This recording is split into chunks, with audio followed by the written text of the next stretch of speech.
people who relocate here, they say that made all the difference in their decision. We literally have had people say, our art center and our professional productions, which rival Broadway, I'm just gonna say, they do, really made the difference. Yeah.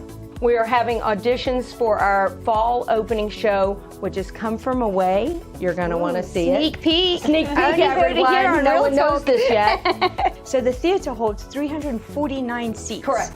Why not 350? It would fit us in a different category. So you guys have seen a lot of artists and performers coming through. Mm-hmm. Are there any that come to mind that have left a legacy or a mark in your mind? I mean, you probably know off the top of your head some statistics about how impactful it is for kids who are in the arts or who wouldn't be exposed normally and then have that exposure.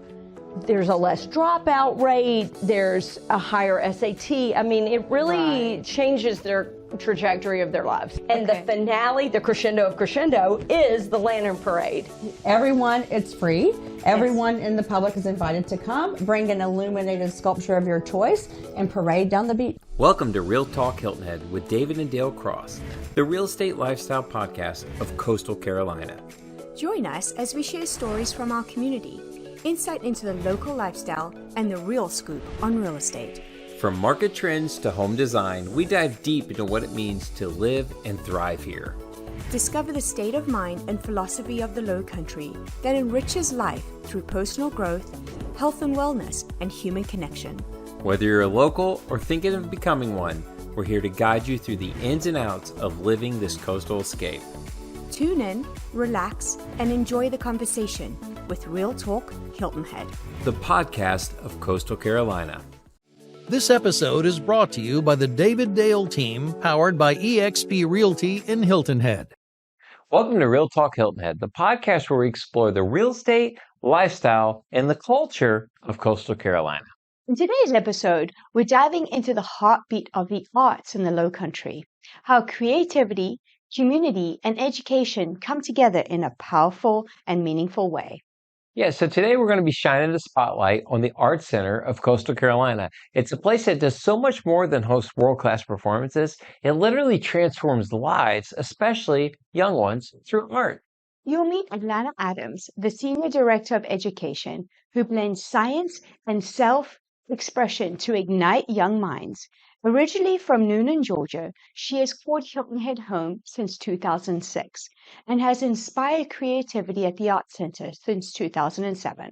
With a BFA in art education from Georgia State University and a deep background in both ceramics and sculpture, Alana is a passionate advocate for the youth and has a special heart for working with children with special needs. And joining her is Andrea Gannon, the Senior Vice President of Marketing. With over 38 years of experience, including key roles with Sea Pines Resorts and Marriott Vacations International, Andrea brings a dynamic vision to the Art Center with both branding, outreach, and community engagement. She's not only a marketing leader with a degree from Emory's Guzzetta Business School, Andrea is also an actress, a creative writer, and a dedicated volunteer with numerous local organizations that serve children, education, and the arts. Together, Alana and Andrea will show us how art isn't just a performance, it's a calling, a way to educate, to connect, and uplift the community. So, whether you're a parent, an artist, a teacher, or just someone who loves the island, this episode will inspire you to see the arts in a whole new light here on Hilton Head. Let's jump on in. Well, welcome to the show, ladies. Thank you. Thanks for having us. Oh, we're excited. This is one of, we were talking about earlier, we are excited about this episode. Good. And for everybody who's watching and listening, you know, when we say we want to give you the lifestyle of the Lowcountry, this is an episode you really got to tune in. We want you to like, we want you to share, we want you to subscribe, because you're going to get the heartbeat of what it means to be embedded into the community of Hilton Head. It's not just a beach town. There's so much more here, and these ladies are going to share it with us. Yes. Thank you. Great. We'd love to share it with you. Well, I'm going to start off, and I have a question, and either one of you can answer it, but in a place known for its beauty and leisure, how has the Arts Center here on Hilton Head carved out a deeper kind of enrichment for locals and visitors alike. We really are a cultural hub for the island, and it sets Hilton Head apart from other beach-oriented towns because people who relocate here, they say that made all the difference in their decision. We literally have had people say, our art center and our professional productions, which rival Broadway, I'm just gonna say, they do, really made the difference. Yeah. And it's not just the art center. There's such a wealth of cultural offerings on this island that just make it a unique place to live, truthfully. Yeah. And we have a lot of clients that do ask specifically that question. Tell me about the arts. Tell me about the culture in the area. Where can I go and get theater? What kind of what kind of life am I? What? You know, That's it. Yeah, more than just walking on the beach with my dog and playing pickleball. It's like, what else? Or is tennis or golf. There's all too. And last week was the golf and tennis episode. Go look at that now. And we've got that, and we love it. But when you want culture or you just want entertainment, we have it. We have. Do you want me to go into it? 100%. Yes, All right. go for it. Tell us what the art center does. Yeah, exactly. Okay, What do you tell us? So our bread and butter is that we are a professional producing theater.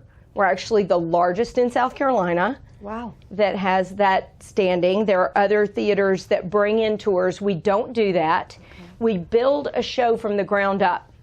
So if I can pause you. Yes. Yeah, let's so talk for there. me, like, I have to admit, I haven't been an artsy kind of guy. Okay, I know, but I'm David. changing. I'm growing and growing and growing. So when I heard that term, so there's going to be people out there, you know, I've gone to shows and I've enjoyed them and I've all that, but professional producing theater, what is that? Break that down. We'll break it down. So professional means we are part of the Actors Equity Union. Okay. And AEA, and we cast in New York City. Wow. That doesn't mean that the actors can't come from LA or Atlanta or Hilton Head.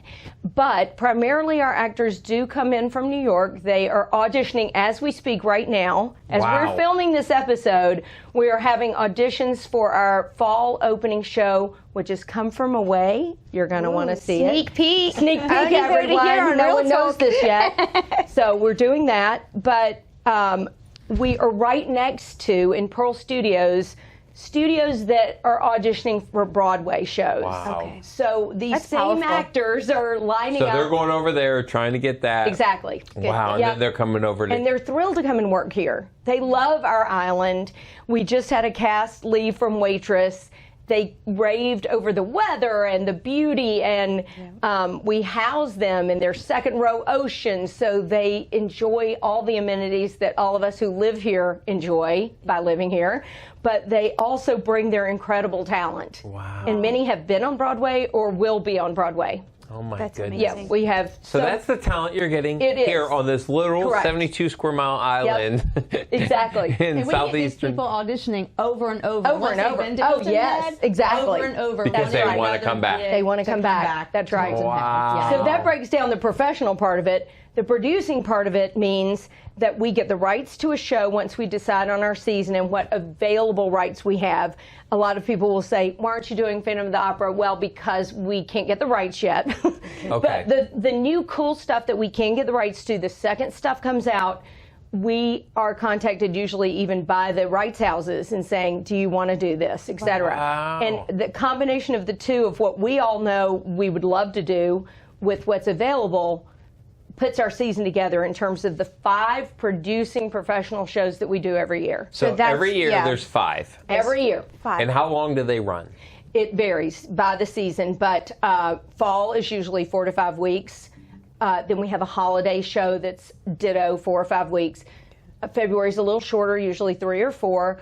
Spring, 5-ish. Summer is our longer run. Okay. So we'll do 6 to 8 weeks depending on So what else folks we are have going. coming in town, Yes. thinking they're just going to ride their bikes and go to the bank or local Little legends. do they know. It's a cultural hub. That's right, it is. So they got to be planning that for their trip as part of it. Exactly. Like, hey, let's go see a great show. That's right. Okay. So, Sorry, I do have an off-the-cusp kind of question Yes. for you, because I've been dying to find out, doing a little bit of research.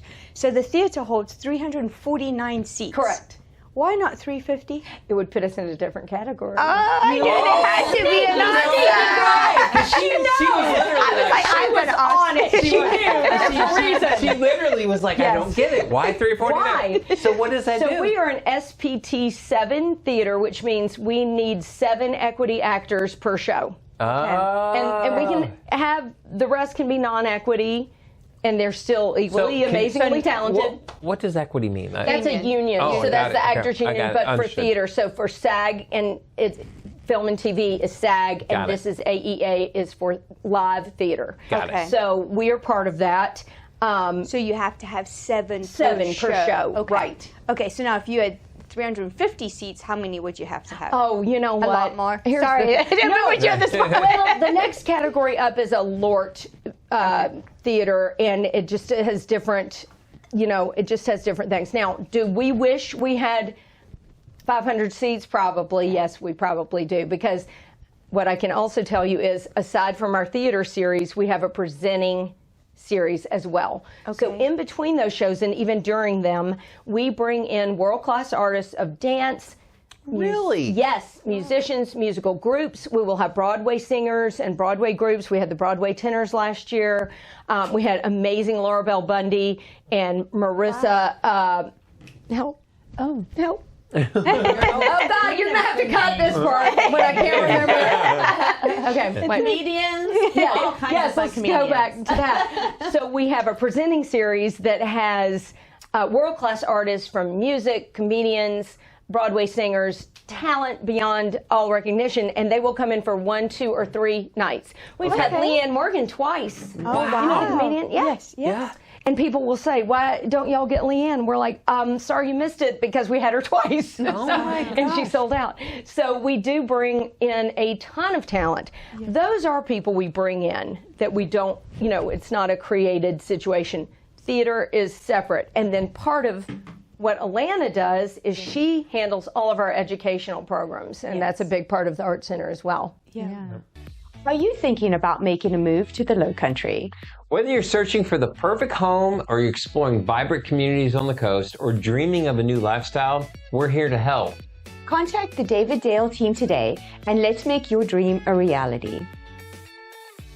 You've had a huge part of growing that part of the theater, haven't you? I have. Yeah. I've been there over 18 years. I'm in my position there at the Art Center. And definitely, it's evolved. There's some programs that I kind of inherited when I, first came on board that they're tried and true. We're still doing them to this day. And there's some that have kind of evolved with the community and the needs, doing homeschool programs or, specialty programs for groups that have a special interest, and then we cater something for them. We used to work with Heritage Academy back when I first came on board, and we were helping those students who their passion wasn't tennis or golf. Their passion was the arts and theater. Wow. And we were helping them get the education that they needed to meet the qualifications to be prepared, for the workforce and that. Wow. So we have gone through, ebbs and flows with times and needs. We partner with lots of organizations. They'll come to us and say, hey, can you partner with us on this or that? We work with, one of the most exciting ones was Michelin. For 7 years got to partner with Michelin North America, who has their hub up in Greenville, I believe it is, in South Carolina. And they have a design challenge, like an automotive design challenge. Oh, wow. It's a professional challenge with like a winner and worldwide entries. Yeah. Well, they wanted to pilot a junior design challenge program, and they picked Beaufort County and the Art Center as a partner. And the students' work in the end, as it was curated, they got, monetary awards, big checks. And they got to have their work on display at the Concours d'Elegance, the motoring festival that we have every year. Wow. Way. So they got to have their car designs judged by all these famous car maker, engineer people. Like, what an opportunity for Hilton Head students to have, that partnership. So we partnered with Heroes on Horseback, who did, they do like adaptive arts, or equine therapy, but we did adaptive arts that would intertwine. It would all be equine related for them. So through the years, we've had different organizations and different needs. We always try to stay in tune to what our community needs and what kinds of resources we have there. But then we have our tried and trues that always are going to happen, like our community education workshops and summer camps, and then all which the we're stuff going to that get we do into in the schools. in a big time. Yeah, we definitely want to talk about those. So the car that's design amazing. thing, like I'm actually because it's brilliant on their part, right? Get some creative little kid who's free, who's still in that imagination mode, and say, hey, what are your ideas? They give them a challenge. They'll be like, you have to go from here to here in the year so and so. How are you going to get there? So every year it would change. The challenge would change to keep it fresh. Yeah. And do you have any of the art? I would love to add that as a overlay. At the studio, I would you send some to us? I would love to see what they came. Did anybody? So was it only Beaufort County that year when you partnered with them? Yeah, we did it for 7 years. Oh wow! And then so each time it was every high school in Beaufort County participated. It was ongoing to high school students as well as the Boys and Girls Club after school programs. Yeah. So every high school would curate it down to their top finalists and submit those to Michelin. Yeah. And then they would have their professional designers judge them. And did Hilton Head ever win? Hilton Head High School. Trying to think if anybody won from Hilton Head High School. I don't remember anybody winning, but I could be wrong. No, I think the little Kudahe boy was from Hilton Head. Oh, great. He might have won one. That's pretty cool, actually. Years. But I'm thinking he was in my camps, and I remember him being one of the finalists in that. And I was thinking, well, we start them young with curating this. That's right. You do. Design. Yeah. Maybe in the year 2050 we'll be flying his car somewhere. They're aimed to get young people involved in wanting this career because it's kind of dwindling. They need fresh ideas, and these kids that have all this new information and technology and things and just bigger ideas, whether it's from their video games or seeing the imaginary world so much a part of their everyday life, has really sparked a lot of imagination and creativity. Yeah. So they're tapping into that. Yeah, that's awesome. Yeah. Wow. Well, we're definitely going to dive in a little deeper to that because I know that's a passion of yours. Well, I actually have a question off of that. So because you're partnering with the schools as well, correct? That's right. Because am I correct in that when I was a kid, which was a long time ago, Don't date art yourself. was like my favorite class, but it was a really big. It was like every year you had an art class, but it feels like it's kind of faded away a little bit from the public school system. Good question. I'm just curious because you have a role there. Arts in schools is a whole conversation. It really is, right?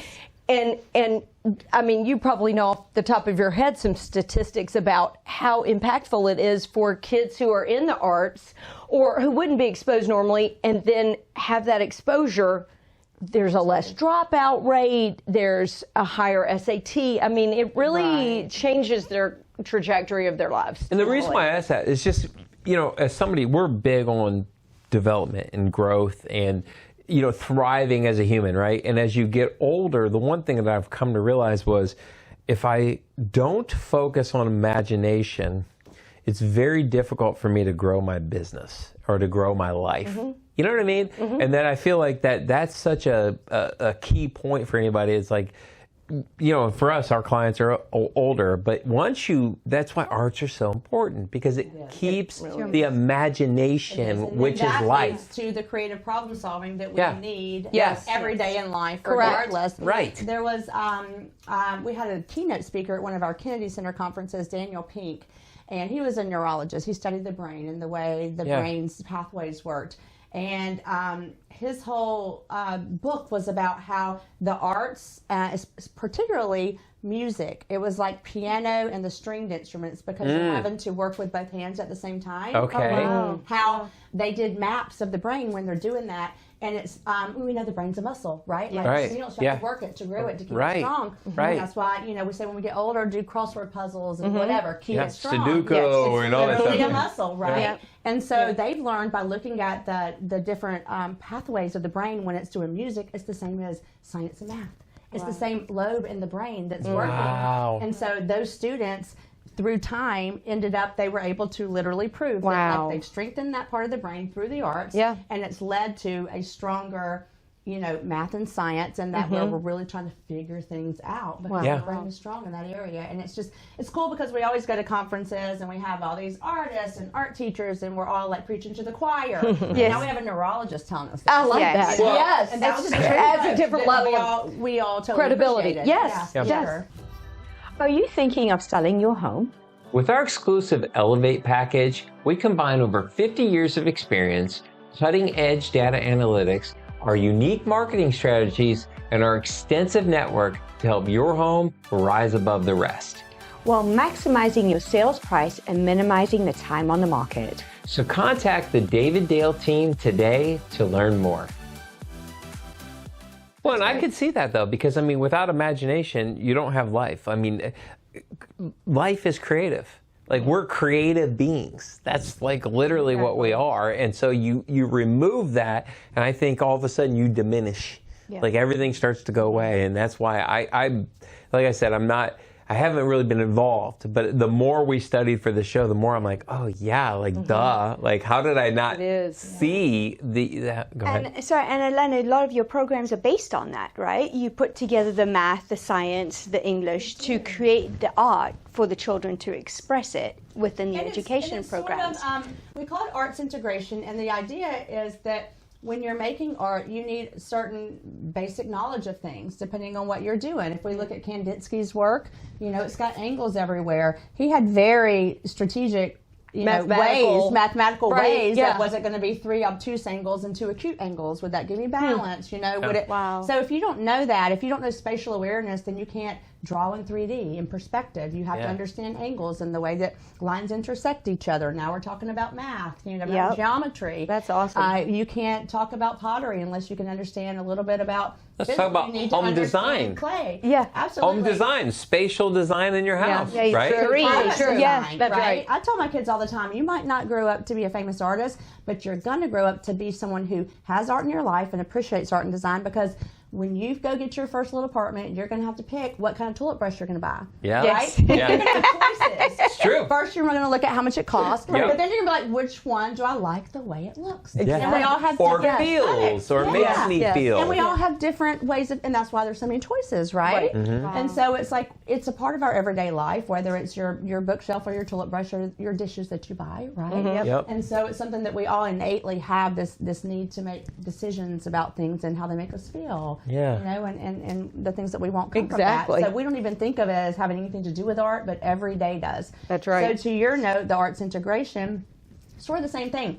Like, we don't sit around and say, today for an hour we're going to do social studies, and then we're going to do science for an hour. Yeah. Right? Yeah. Our life is that all day long. It's Right. math, it's social studies, it's science, Yeah. and it's art. Yes. Every day, and we're not even thinking about it. We're making choices of what restaurant we go to. Maybe we like their sign better than someone else's, and that's what gets us in the door. Purchases, Well, right? purchases, packaging. True. Is Yes, art. I mean, it this is, time for I'll go for sure. packages. I like that package Oh, more than I like the I'm other in one. Maybe that marketing, product's better. And that I'm the biggest sucker for all the pretty- marketing ploys. I will get hook, line, and sinker into something, and I know what I'm doing. I Isn't know. it fascinating when you Yes. you know it's being done to you? aware. I'll say to her, I'm like, I know what's being done to me right now. Oh, Like, there was this, and I accept it. Yeah, exactly. and when it's really good, I appreciate it. Like, I was on this thing with this guy for our business, and I'm on with him, and the whole time I'm like, first of all, I know where you're going with this. I know what you're doing to me, but you're so good at it that I'm just like, have to I'm listen. enjoying I have the to process listen. because you're just awesome at this. Right. you know? That's great. I love that. And then also to tag on to what Alana said about children and what they take away with their lives, we have a lot of performers that, will have a child that we need for a performance too. Wow. And we just had 2 adorable little girls that were in Waitress. Yeah. And they shared the role. And what we have found with the kids that have grown up on our stage, they say, you know what? My child didn't necessarily go into theater, but boy, can they public speak. Wow. They can give a presentation, whether it's in college. They can, they have no fear of being on a stage in front of people. We've had 2 of our actresses be a part of the TED Talk team. Wow. That's amazing. No fear, no Yeah. fear. Beautifully articulate, And I'm convinced beyond the shadow of a doubt that a lot of it had to do with what they experienced on stage. Wow. And, See, and I find that so fascinating because it's like you think about life itself, right? And we talked about this pre-show, right? The avatar concept. And I really find in sales, everybody's like, oh, you're so good at it. And I think what I've learned is it's the emotional intelligence, right? Who am I working with? But then to adapt and play a role. Right. Yes. Right? Not necessarily being inauthentic, but being available for that person. Being what they need in that moment, what they need to see. And I can see how that would translate into all the skills in life, Completely. right? Because, and discipline. Yeah. Oh my gosh, they have to be on time. They have to sign in when they get there. Yeah. If you are late to your call time, Done. You're in trouble with the stage manager. You don't want that. Yeah. And then the younger kids are working with these professional actors who kind of hold them accountable too. So there's a whole dynamic in that world that really makes it an interesting. That's awesome. Be an interesting experiment, like social experiment there. But I've read, if you're going to hire somebody, hire a theater kid because they've had that discipline. And same with dance too, and art. You know, your visual arts. They all, like Alana said, change the brain really as they're developing. Fascinating. It's very fascinating. It is. That's cool. Wow. That's great. So I'm going to backtrack just a little bit. So you used to be in hospitality. And you did marketing for hospitality. Yes. So what made you make the leap from hospitality and tourism into the arts? Well, I really have always been, when I was in high school and college, I did theater. Okay. And so that was always in the back of my love language. So this job really, I'm Vice President of Marketing at the Arts Center, really combined marketing, which was my college education at Emory, with this inherent love that I've had forever since childhood. Yeah. And I'm very passionate about it and love seeing what comes to life on stage from this concept, from our discussions of like, wouldn't this show be great and how can we bring this to life? And to watch that happen is a magical process. Wow. I think you just hit it on the head, bringing it to life. And that's what I think is the true power of imagination, because like this was imagined before it was ever made, right? Glass of wine? Yeah. Just clarifying. Like that class is different than this class, right? Right. Like, and somebody sat down and said, hey, make a remote control and Make something, what is do it. it. Why does Yeah. it To look get like up. this? Yeah. Why is it shaped like? That's what I love about a guy like Elon Musk. You think about how he designs it and like the vision. It goes from invisible, but it's even though it's invisible, it's real. Yeah. That's right. But it's the expression creates the life of it and breathes life, and that's what's beautiful about the art. It is. It's a whole team effort too. I mean, it really starts with the vision of the director, but we have a ton of people on staff that work backstage, and we would love for you all to come and see what we do backstage. Yes. People can't believe, right, when they come on a tour and they see Alana's Disney studio upstairs with her kiln and everything else she has going on, and then what they see for productions backstage, we have a giant scene shop where they have welding and painting. Oh my and gosh. making it. We're you making create it, the- building a house 5 times a year. Okay, so all right, hold on. I'm excited. Settle in, David. So let's get this. So you buy the rights. Yes. Okay. Yes. Now with those rights, does there come strings attached on how the production? Okay. Sometimes. Okay. Sometimes it depends on a lot of things. Basically, who the rights holder is, maybe how old the show is. So if it's a revival, sometimes the older shows are less restrictive. Okay. Like what would be an example? Of an older one? Yeah. Well, like 42nd Street. Okay. So those rights have been around. We're going to pay less in royalties probably for that show versus something just off of Broadway, like we did The Cottage, which was our play last year. And that was fresh off of Broadway with Laura Bell Bundy and Eric McCormick from Will and Grace. Yeah. And so the rights might have been a little more for that. Our newer shows, they're a teeny bit more. And sometimes based on who holds the rights, they want to present their work in a way that represents how it was intended. Got it. They That don't makes want, sense. we cannot, brand. by the way, audiences, we can't change the script. If you're mad about a cuss word, don't blame us. We can't write I was going to say, okay, so that's real. This is So real. if the F word's in there, you got to say the It's F not word. us. We didn't write it because they'll say, I don't know why you all thought you needed to say this and that. Yeah. And we're like, we didn't. We're but not the when- playwright. We're not Yes. the playwright. But Okay. when we choose a show, makes- we have to be true to the source material. Got Okay. And so, Wow. and we will get feedback. I've seen You have some bad expressive feedback. creatives in your audience, right? That's what they do. And we have to tell them, it's like a movie. You Yes. can't go see Mission Impossible with Tom Cruise and not expect a sex scene or a Yeah. language issue. But did you research it before you went? Probably before you took your 11-year-old. Yeah. Please do the same with our Art Center shows. Because we're professional theater, we're Got not it. a community youth theater. Got and it. I think people confuse that, and they think that we are meant to be a family. Every show has to be family oriented. It's not, frankly. So you need to do your homework. We always have a little disclaimer that says best for ages, blah, blah, blah. Got it. And why. Okay. And so we definitely encourage people to take a look at that before they buy their tickets because we have to be true to the material. Got it. That's fascinating. So when the director gets it, do they have any leeway on It's funny. expression? Some shows have more blocking suggestions, meaning where the actors move, etc., or what this moment should evoke. Some scripts don't. Some Okay. scripts are very open to interpretation and allow the director to visually and creatively show what that looks like. Every show can be made on our, budget and level in some way or form. Got it. It's not going to be Broadway. Yeah. That scale, that budget, because we are a little old nonprofit on Hilton Head. But 349 seats. that's However, many of our shows, we have had people say, I saw this show on Broadway and yours was better. It was Wow. more intimate. The talent was every bit as good or better, and we take a creative twist on some things that they can throw money at something. We have to really be creative. That's what I was going to. So backstage, getting back to the whole thing. So backstage, so you get this. Yes. You get the rights. You get everything. Director Get the comes in. script. Now you guys are like, hey, we got to assemble this. Yeah. And a budget to stick to. Yes. Budget? We're a nonprofit. I don't know if That's we've right. mentioned that yet. No, I might have just said it 30 seconds ago, but that is Nonprofit it. Yes. Theater. So That's right. Everything that we do has to be, Yep. focused on, keeping that status, making sure that we keep our tickets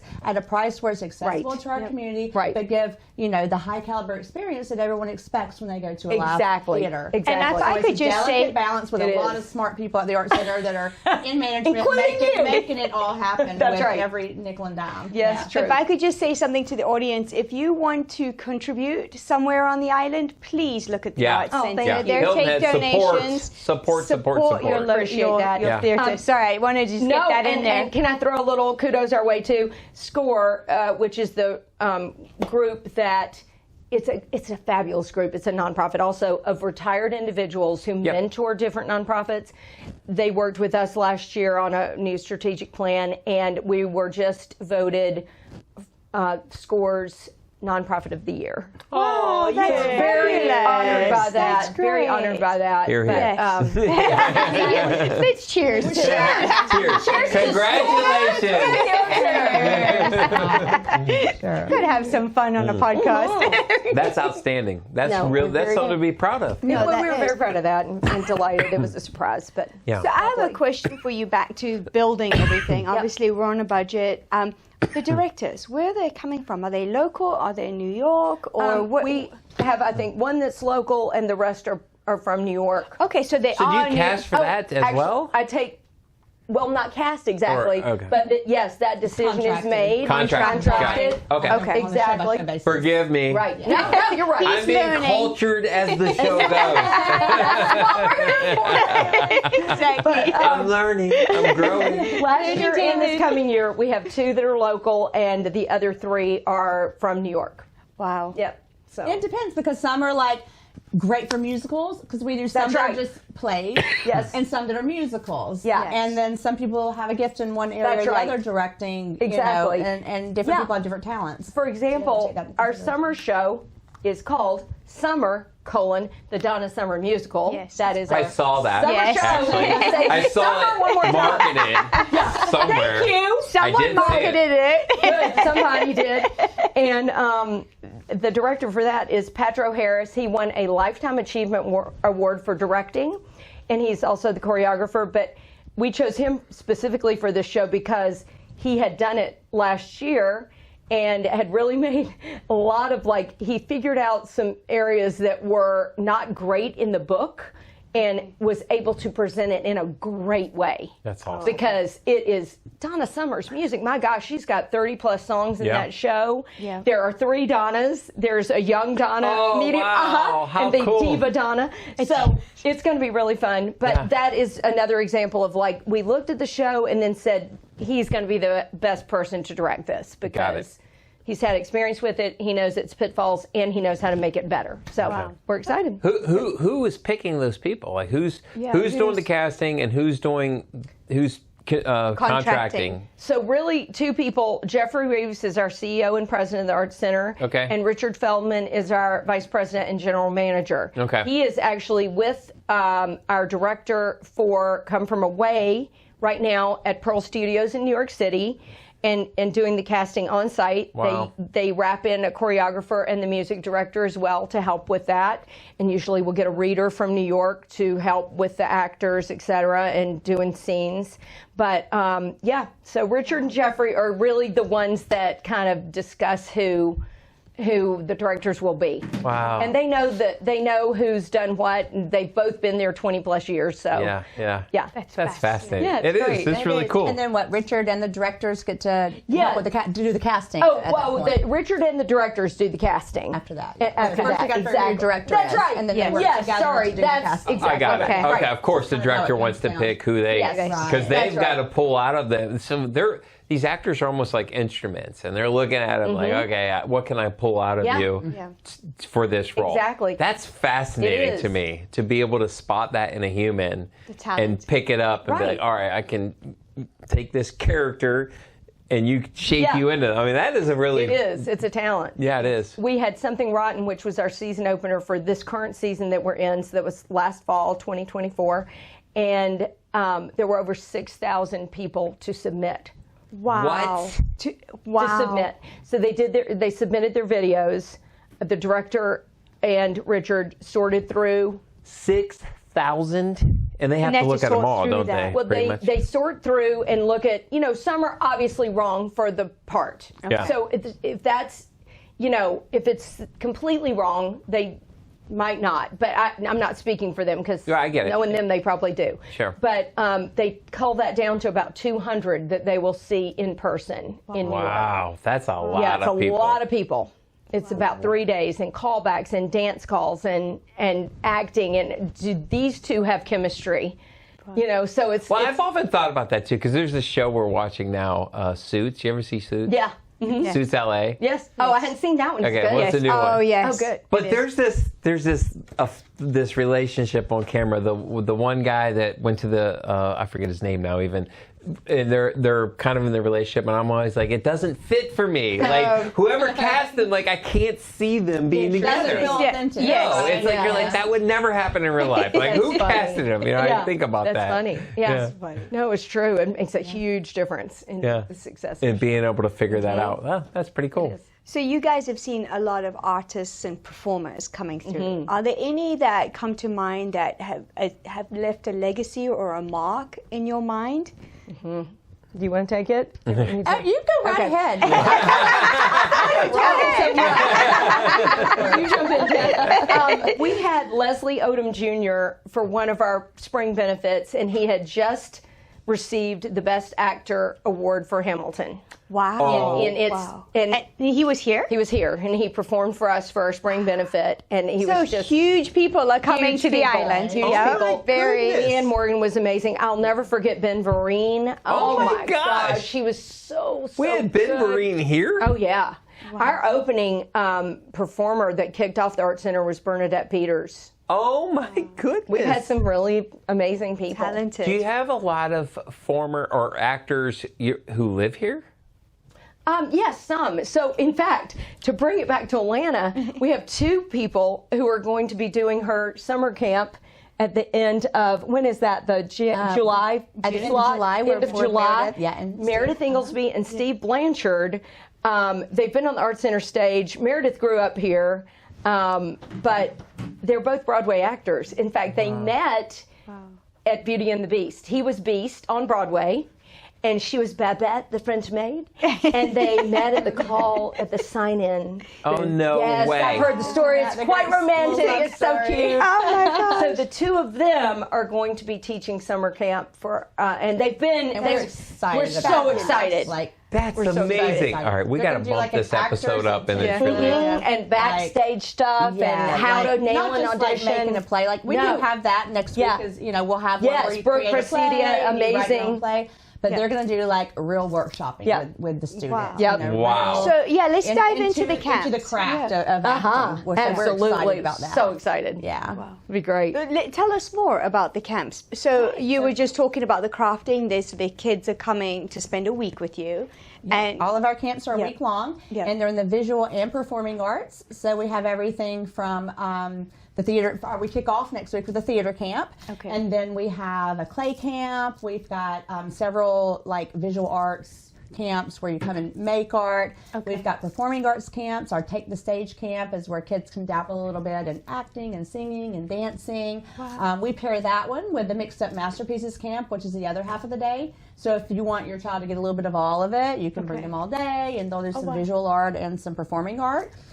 We also have an adaptive arts camp. One of the things that I'm passionate about is working with kids with disabilities through the arts. So we have a summer camp for those this summer. And then we're going to end up, at the end of our summer, we'll have a teacher institute with professional development workshops for teachers before they go back. But the camps we've done, some are the same, some are different every summer. Our faculty changes a little bit, but we are so excited to have Meredith and Steve, like real Amazing. Broadway actors, and Brooke. And Brooke is equally amazing, and she's done a little more film, TV, and stage. I mean, she's an incredible, and she's done a ton of education stuff too with children, and really knows how to bring the creative play, and they're going to write it, perform it. It's going to be and great. It's always amazing. Every always Friday, amazing. We're like, wow, these kids came up with that. They get to make their own play. There is no preconceived notion. Yeah, they make their own play during the camp.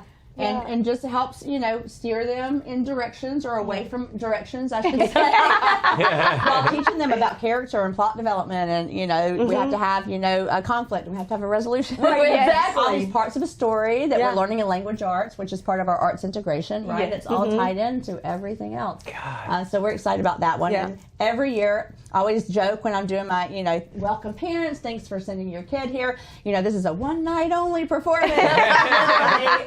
And then it's poof, done, gone. Right. But it's amazing. It what is the kids amazing. Come up with to her point, having people that have that classroom management skill, because you can do something doesn't mean you can teach it. Across the 1,000%. board. Yes. Yeah. So I'm, spend a lot of time curating these instructors. You've so that done I've a got great an job. artist, I've got an actor, I've got someone with stagecraft, but that can also teach. That's right. Has those classroom management skills to get through the week with a bunch of kiddos.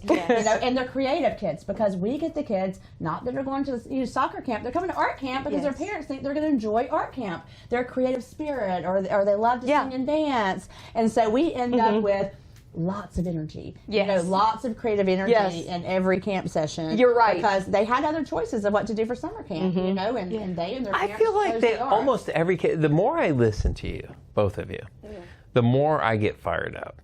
Like I do. The more I'm, I talk about the hey younger me, hey younger me. Let's go to camp. I would go back. He needs to go to odd camp. As I've gotten older, I've realized like there's the creative side of me that if I don't nurture it, I'm miserable to be able to test that. He is. If he's down, if he's doing one part of his job, because obviously our life is full with different things, I'm like, you need to go and create something, please. Whatever go it is. and create something. Go do brought something a lot creative. of what your podcast 100%. is. That's exactly right. Trust me. People ask me all the time, how do I start podcasts? I'm like, well, first of all, you're crazy. You're nuts because you don't want to do it. This is hard, but it was a release that allows me to do, I love real estate, but it can burn you out. There's a lot that happens. But this was like a fun thing, like, hey, just let me do this and I'll be fine on the real estate side, right? Like, So I say, go to the studio, sweetie. Even though this is a lot of work, but I listen. Come back when you're happy again. The more I listen to you, the more I feel like in some ways it's like we're discovering now that a lot of the things we thought were true aren't true, like food pyramid, for instance. Right. Maybe breakfast, maybe it's okay to fast in the morning, or not to get into and maybe you controversial want cereal at the bottom. Right. Maybe sugar first thing isn't the ideal thing. Yes. But I almost feel like art has always been, for me, in my perception with school, at least, sort of the side little thing, like an optional thing. And it feels to me like it almost should be a foundational, fundamental thing. Because of what you said, the left-right brain that needs to be developed, right? You need both sides of that brain. It's innate for humans to create. We have, what I love most, when I was in college, I studied ceramics and sculpture was my emphasis. My degree was in art education, but you needed an art form. Did you sketch naked dudes? All the time. Really just asked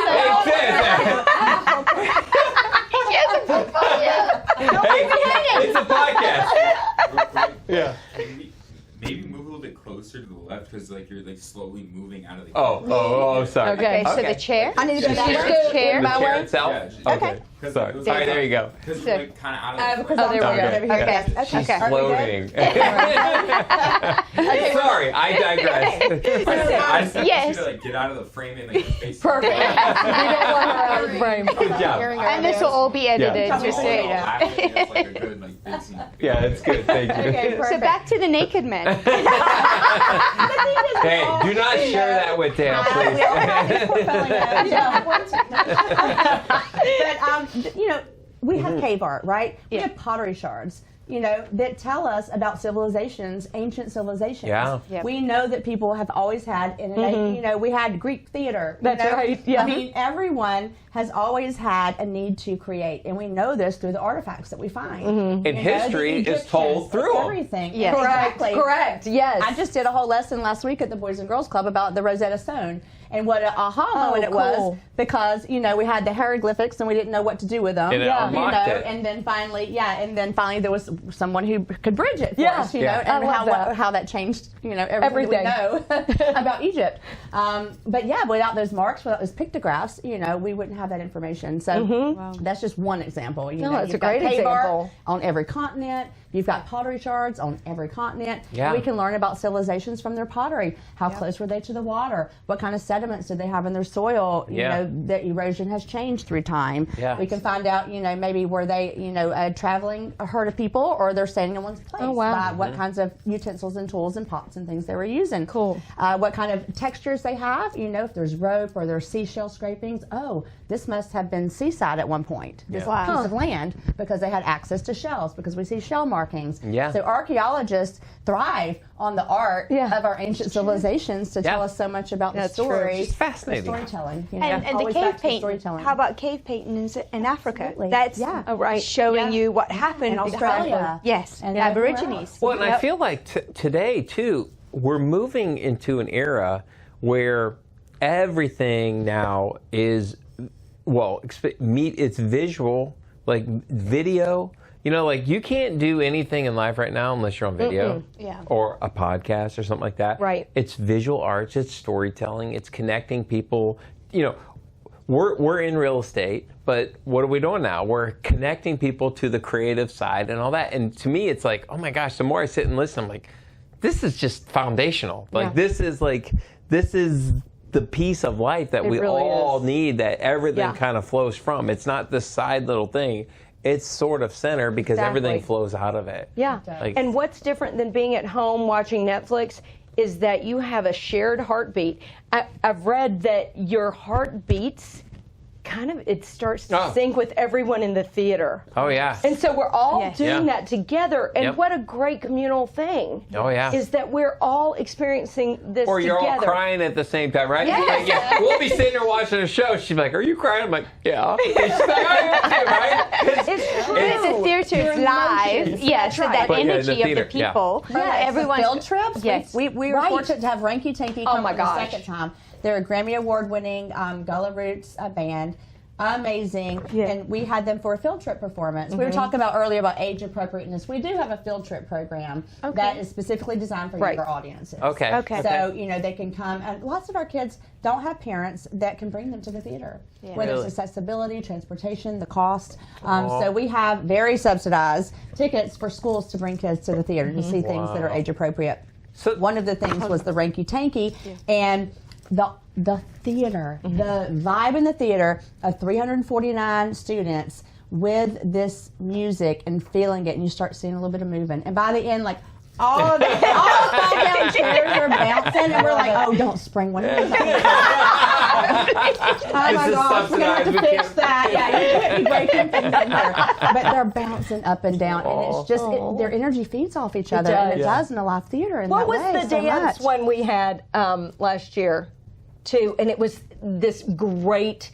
Gosh, what was a it? field trip that you Yes, guys it was a had? field trip. We do. That was not the. It was a. It wasn't the one from I Miami. know There the was Three a- Little Piggies. The kids love That's the Three Little Children's Piggies. Theater of Charlotte. We yeah. bring in touring companies that have youth theater Mhm. companies with specifically. Lots of times it's related to a book or something they already know, and they can see it come to life on the stage. Right. So those are Was exciting. it Dimensions dance, maybe? We did have dimensions.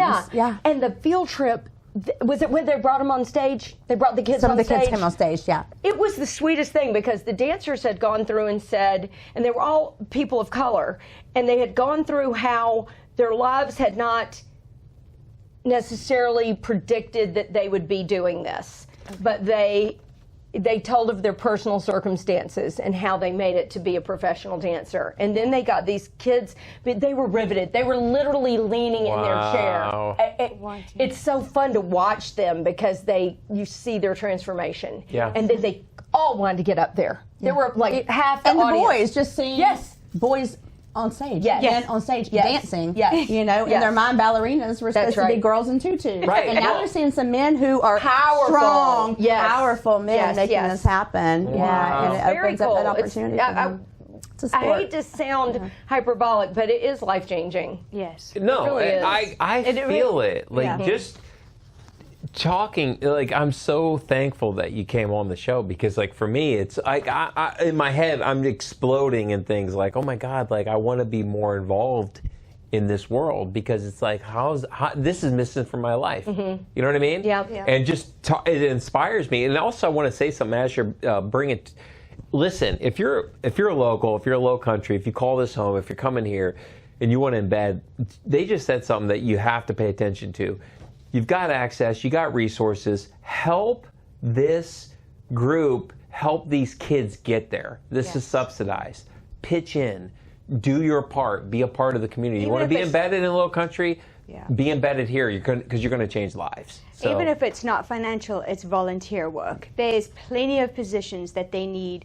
Ushers, greeters, concessions. But money helps. Send the checks. You have it. We also need audience patrons. Is it deductible? Oh, yeah. Well, it's deductible. Yeah. Come on. What are you waiting for? But Sorry, what anyways. I love so much is we've covered so much, and it just shows you the multi-generational aspect that you guys true. are. There's theater down to the little kids that are learning what theater is about. You know, and you have shows that are for the adults, and there's shows for the kids, and there's the education. It's everything. It spans all generations. It really does. Thank you for catching that. Yeah. No, it is. I mean, it is for everyone. It's so funny. We have a list of questions, and we've only gone through 5. Yeah, I'm like, where am I going? How many? 50. 10 minutes per question. So, we only have 30 more, folks. Bathroom real quick. Huh? Can I go to the bathroom real quick? Yeah, I'll that's just fine. I'll just leave it on this camera. Yeah, just leave it. That's fine. fine. We'll talk. I can Yeah, right. Let's go. So I do want to ask you about. So we've covered some things that you guys do. Obviously, a lot of things that you do. One of the areas that I think is fascinating is the Walter Greer Gallery. Can we talk to that? Can we talk about who, first of all, Walter Greer is and his legacy and why he's so important to us? Take it, Alana. Yeah, because this is fascinating. Well, at the Art Center, we have the Walter Greer Gallery. So not only are we a theater with 349 seats, but we also have a beautiful art gallery down in our theater lobby. And then we have a 1,700 square foot art making space on the 3rd floor that a lot of people don't know about. So, is that which the Woodland? really, that's making? the Disney Art Studio where we have all these camps and workshops and all the fun things. That's the space that I get to program. So that's my little home away from home up there. But the gallery, for a long time, was programmed by the Art Center, and now the Art League of Hilton Head actually is in residence there, having only their artists and their programming in there. Except for in February, we still have the little with the Gullah show. Yeah, I was going to say that's February. But it's named. Every space in the building has a name. Okay. And it was sometimes it was a naming gift. Most of the time it was a naming gift. Yes. And the Walter Greer Gallery is paying homage to our first artist, our first resident artist on Hilton Head, Walter Greer. So Greer was from South Carolina and went to the Citadel and was in World War II. And while he was, enlisted and while he was at war, he spent a lot of times, you're sitting in bunkers, you're sitting in places with waiting, playing the waiting game. Yeah. And he did a ton of sketching. And he has beautiful portraits that we actually, and I'll talk a little bit more about that in a second, but we have them at the Art Center in our archives now. Wait a minute, but you have his sketches? We have his sketches from the military all the way through paintings that he was doing late in his career. We have a whole collection of Walter Greer things. We're fortunate that he moved here in 1960. And at the time, there were no artists, there were no art galleries, there were no art leagues.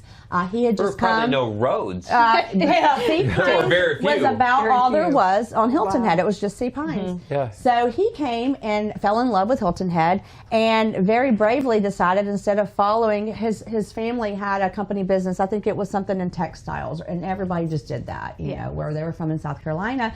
And he decided he wanted to be an artist, and he had been studying in Atlanta by this point and in New York, and he came to Hilton Head and was like, I'm going to move there and be an artist, but no one had ever done that before. So he was literally like the first artist to live on Hilton Head. But he came with a vision. He came with, I'm not going to be the only artist on Hilton Head. I'm going to grow and cultivate this. I'm going to find like-minded people. And on in Sea Pines at his house, he made a little studio. Yeah. And he painted, and he had a friend, Jack Morris, who was his agent. And so Jack was with him throughout his entire career, all the way until he passed away in his 90s, which were also, great. I think it was 95, almost 96. Right. Wow. So Walter Greer ended up cultivating the very first art gallery was at the William Hilton Inn. It was the hotel on Hilton Head. Wow. And in the lobby, he said, may I put a gallery in here and start hanging some art?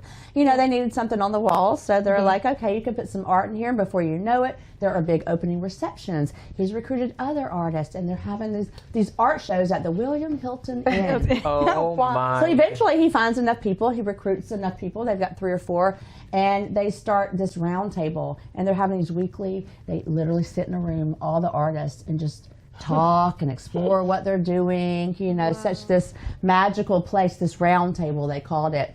And some of the, most famous artists from Hilton Head, all of them were part of this round table that started with our old school original artists. Wow. So the Walter Greer Gallery is named after him and his legacy. He started the Art League. He was a founding member of the Art League of Hilton Head, which is fitting because now the Art League programs the space in the Walter Greer Gallery. Wow. We're fortunate to have so much of his collection at the Art Center. We had some interns a few summers ago come and archive it all because Jack was such a good agent. He kept every correspondence, every letter, every invitation, because Walter went on to exhibit, internationally and like in all kinds of places, and so Jack was his agent, and he kept everything. And we've got files and files and files of these beautiful handwritten letters where he would invite people to his reception, or people would send him letters, and it's just amazing all the stuff that we have, thanks to Jack really for holding on to every single piece of paper. So we have archived it and scanned it all and digitized it in case something happens to it. But we've got everything from his charcoal sketches in the bunkers to his, mainly what he did was painting. Once he moved to Hilton Head, he was really in love with sort of the salt marsh. He did a lot of landscape. That's what I was going to ask you, yeah. the botanicals that were native, and then birds that were native, and that kind of thing. Very impressionist feeling work. Oh, I love that. But yeah, made his life as a professional artist. All the way until he passed away, and left that legacy on Hilton Head. So we honor it. awesome. Yes, The first resident artist. the very first resident artist. So we kind of can thank him for all of that good stuff. He was the Like, one we didn't that have started anything. it. We had no galleries. We had no art league. True. We had Yeah, nothing. that's right. I love you started that off though. He had a vision. Yeah. Yeah. Yeah, the imagination. Invisible, intangible, That's right. Yep. Yes. and it's sitting here today. That's right. That's amazing. That almost makes me cry. So in that gallery, that changes monthly? The exhibition changes every month? Is that It does, yeah. Okay. So the Art League, which is our local artist coalition, where artists can join the Art League and have a group to be with and exhibit with and participate in programs with, and so they program it, and so it's local art in there. So when people come to Hilton Head and they're like, "I want to go buy something the local artist made," Yeah. best spot to go. Okay. Right, hands down. I mean, in my opinion, is the Art League in Absolutely. Hilton Head, and we see so many patrons coming through there, and it's also a great fit because as people are coming to our theater Just got to say that. Yes. to get their tickets, Exactly. It's or off of our box office. off the box office, Got it. so we You share go audiences. Before either you're going to Will Call to get your tickets before the show, and you get there a little early because you wanted a good parking place. So go in the Art League and see what's up. Look And around. Okay. and they're So if somebody's visiting and they want a piece of Hilton Head and they want a piece of art, that's the place to go. Go to the It Art really Center's is. gallery, to the Walter Greer Gallery. I love it. great stuff. Absolutely. They have jewelry. They have more than just art too. They have jewelry. I mean, which is art as well. Right. But Yes. they have everything. It's More great. than just Yeah. paintings. Beautifully run too. Wow, Yeah, they do a that's great job. fascinating. Who would think that a little island like this would have the culture that it yeah. does? You know, and the history of art. That's right. Like it does. It does. I mean, that goes all the way back to, that was the founding of Hilton Head, really. Sea Pines the whole time, and here it is. Yes. And so, that's what we love, is people are looking. You want to know where to Right. live, where do I go, where do I Yeah. finish here, because this is here. And Exactly. just think of how proud. I mean, he passed away right along the Hurricane Matthew time. I mean, just That's a few right. years ago. Think of how proud he must have felt Oh, yeah. to know how many art galleries, Right. Yes. how many arts organizations That he really birthed. that he birthed. Yeah. True. Single-handedly. Yeah. Yeah. A man with a Yeah. vision came to Hilton Head with barely a bridge. He probably came on a bateau back then. There probably wasn't even a bridge. I think you're right. Sure, that's right. Sounds like we need a play. You heard it here first. If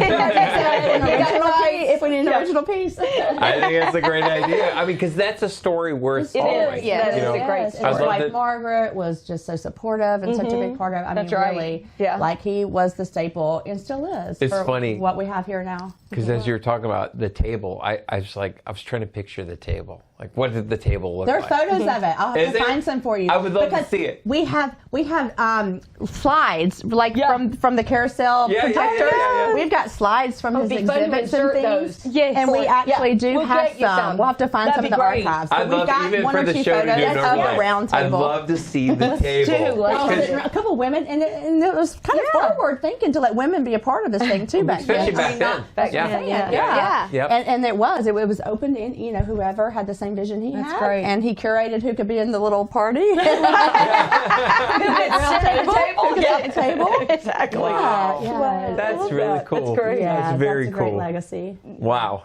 All right. It's really neat to learn about the history. And Oh. when I read that, I'm like, what? Yet another thing that you guys bring to the island. Well, it's funny because You as know, we sit just here, it's just I remember when we first moved here. Like, I don't know what it was, because we met at the coast, right? And I didn't go to the beach until I was like, like. he's an Ohio boy. Yeah. So he was So, landlocked. I never knew how much I needed water. That's really what it is. But as we sit and talk, it's like I thought I was in love with this place already. You know what I mean? But all it does is it kind of deepens and widens. it Like, does. oh my gosh! Like, there's something about the ground. There's something about the vibration. There's something about everything in this area that Agree. just.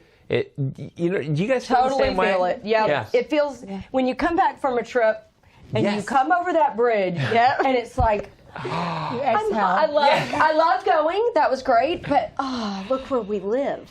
Do you know how many times we've had that expressed on the podcast and previous things? We do it ourselves, and we expressed that in our first episode, just what it's like to come home to Hilton Head, and you've just said exactly. In the bridge. In the bridge. That's what I mean. I say to the boys, I'm like, boys, soak it in. Look at it. It's glorious. And actually, the last time we left on a longer trip, the boys were like, we're home. I know. They felt it. It's a great feeling. It's like there's a feeling of being at the edge of the continent, and there's nothing between you and Africa. It's like a big, expansive ocean. It's there's Africa over right there. It's like right there. Just like, looking out and seeing nothing. Yep. That's true. I love that. Yes. I would love to know you more feel about open that way. your journeys here. Like, I mean, and what was it? Like, how did you know? What drew and you here? What drew you here? And, I can tell mine really quickly. Okay. I hope. It's okay. We got nothing but time and if some not, wine. we got digital space. But we used to come with, as so many do, with my family. We'd come for summers or for vacations. And I remember when I was getting ready for finals at Emory Business School, I said to my mom, you know what, I just want to go to Hilton Head with you and let's just chill, and I can study a little, but we can get a little sun, and we can have, and we did. She goes, sure, let's do it. So we met down here, and I went, I had been doing all these Atlanta interviews, and I was like, maybe just the summer. Maybe I'll just stay the summer. Yeah. Famous last words. I had a gig at a tennis center. Okay. And literally was the day before starting, which I guess don't do this, kids. Don't do this to your future employers. But not recommended. I also found a real job at Sea Pines. It was Sea Pines Real Estate and Resort were kind of two different things at the time. But the director of marketing was about to go on maternity leave, and they said, they need someone to fill her shoes temporarily. Yeah. And I said, oh my gosh, so a real job. Okay, but on Hilton Head, this is kind of cool. And somebody helped me find a place. And that weekend that I was supposed to be studying and doing, I realized I'm moving here. Wow. And then because it became a real job, I stayed longer and was with Sea Pines and then Marriott and had a family. You've never left? Like you came? Left. Oh my gosh. But that's okay. It's good. No, I had chances to, and you raised your children here. I raised my two children here. One who is now a director at the Arts Center and other places as well. So the theater and the island just kind of took over and said, no, we have a bigger idea for you. So, that's so cool. But anyway, that's my little quick story. How about you? How'd you get here? Yeah, well, ours was just like, let's move to the beach. But you're a Georgia girl. But went to Tybee first. You're a Georgia girl. Yeah. And Tybee was fun. Right. Tybee was cute. Yeah. Tybee was colorful. I love Tybee, but Tybee was an artist area. It was not small, a place though, isn't it? for careers. It's small. The opportunities and the resources are limited unless you just move from Savannah. Unless you're a fisherman. Yeah. Drinks a lot. Yeah. So, in order, to find other opportunities that I was actually working at the Islands YMCA and the Marine Science Center. And that's sort of where my hook was because I didn't find an art teaching job right away. Yep. So I went to work with kids at the YMCA because there wasn't even a school. There's still not on Tybee. There's just only one little Catholic school. There's no public school in Tybee. Yeah. And so I went to work at the Marine Science Center and learned so much about the ecology and the watershed and the ecosystem. And I'm just like a lifelong learner. Like it doesn't have to be art. Like whatever it is, I love to learn new things. Yeah. And I loved learning about that and really got attached to the coastal ecosystem.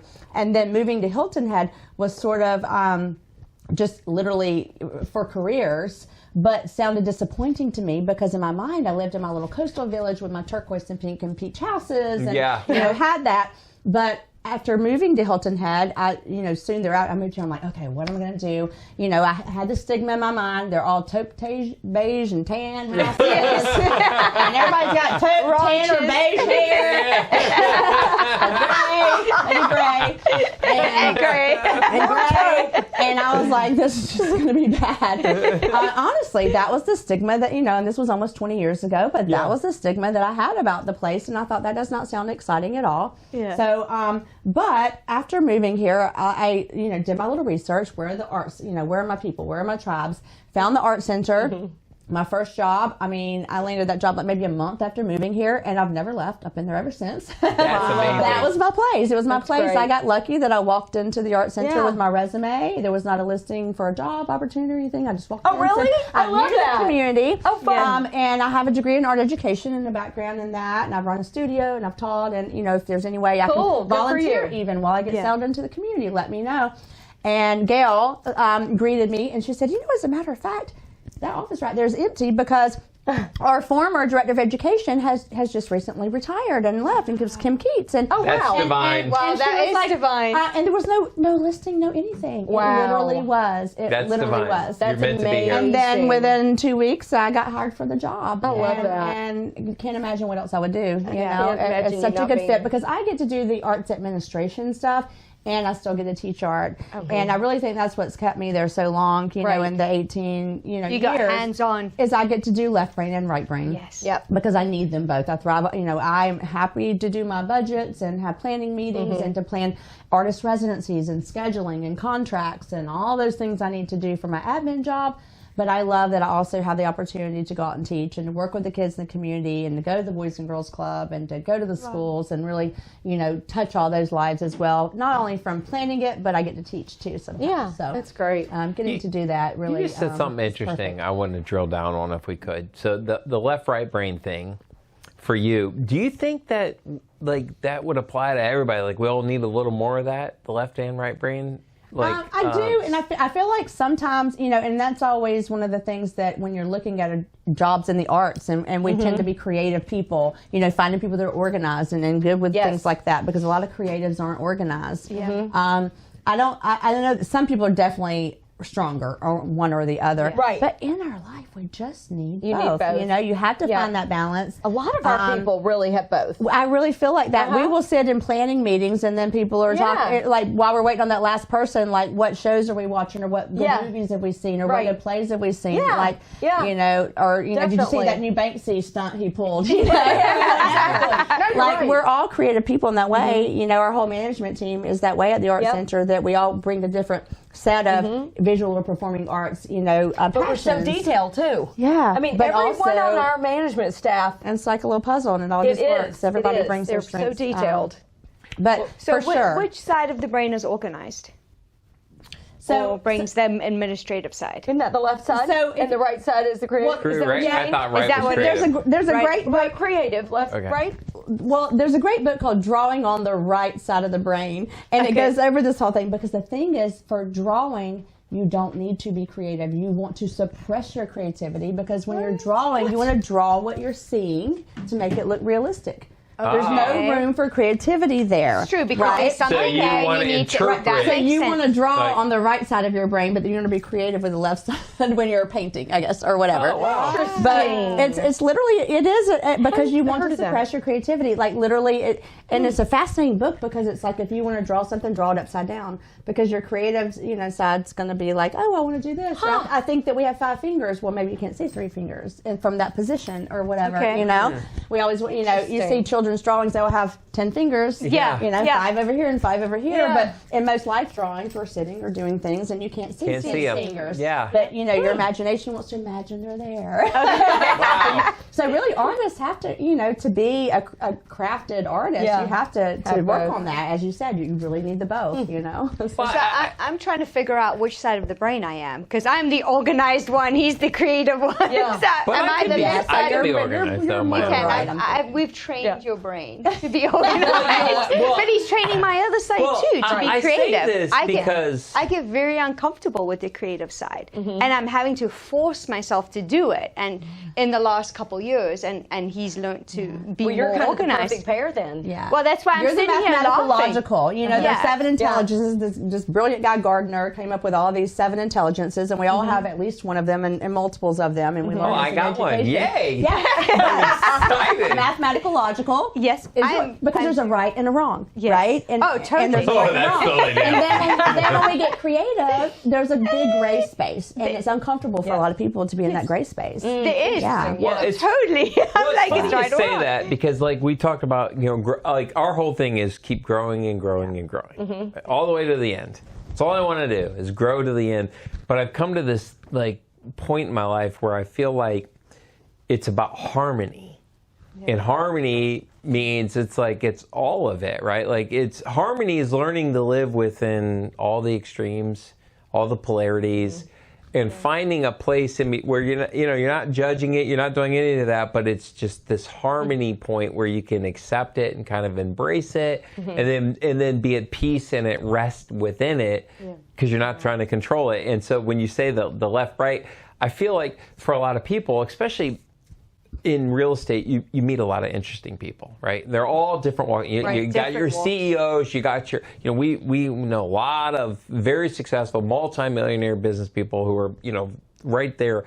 But I feel like they could use this, right? Because it's viewing it as a way of like growth. Making you whole, making you grow, and bringing wholeness. Yeah. So for all those people out there, you're like, oh, it hurts, whatever, blah, blah, blah. It's like, no, like if you're at this place where, you're on the wrong side of the clock, right? And you're on the clock. On the dumb side, yeah. So if you're going to retire somewhere, you're going to come, then why not look at something like this and embrace it and say, hey, if you've never done it, right? Maybe I want to go in here and see what it does. Maybe I want to see if it brings something to my life that makes it more balanced, makes it more harmony. Those are personal skills. Right. And it makes my brain work different, And that's what I love about this. It's like hitting somebody. If you're watching, you're thinking you're looking for a house or where am I going to retire? I'm saying like maybe you got a deeper life yet to explore. That's right.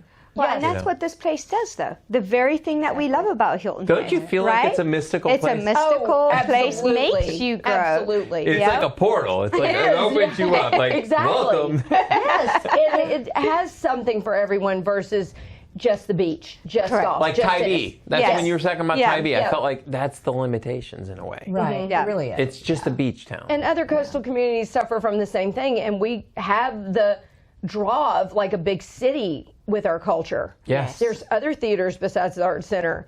There's the festivals. The festivals. We my do God. too. So let's talk about those, because especially the one I know you're going to talk about.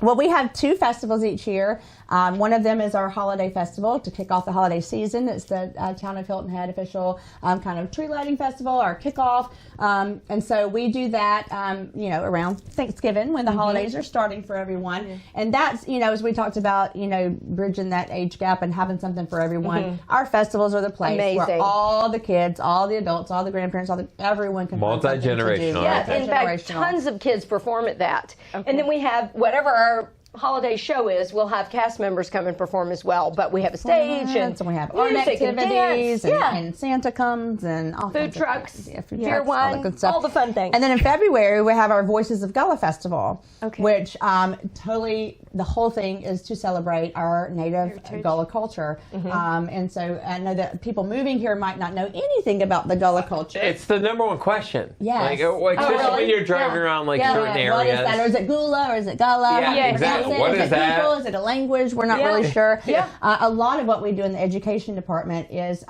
really helping to preserve and share the history and how it has shaped the island, how it has shaped their culture. But they are descendants of enslaved Africans who were brought here from Sierra Leone and places in West Africa for very specific reasons, because they knew how to cultivate rice. Yep. And that's the region that they were from in Africa. And, the white landowners here knew that this was kind of a marshy, kind of might be good, but they had no idea how to grow rice. Yeah. And so that was the main reason why they, were brought here in the first place. But then, as the slaves were freed and stayed, Mitchellville is like the first freedman's village, right? Yeah. Right it was here actually on called Head. Unowned, wasn't it? That's the term they used. It wasn't even they were free.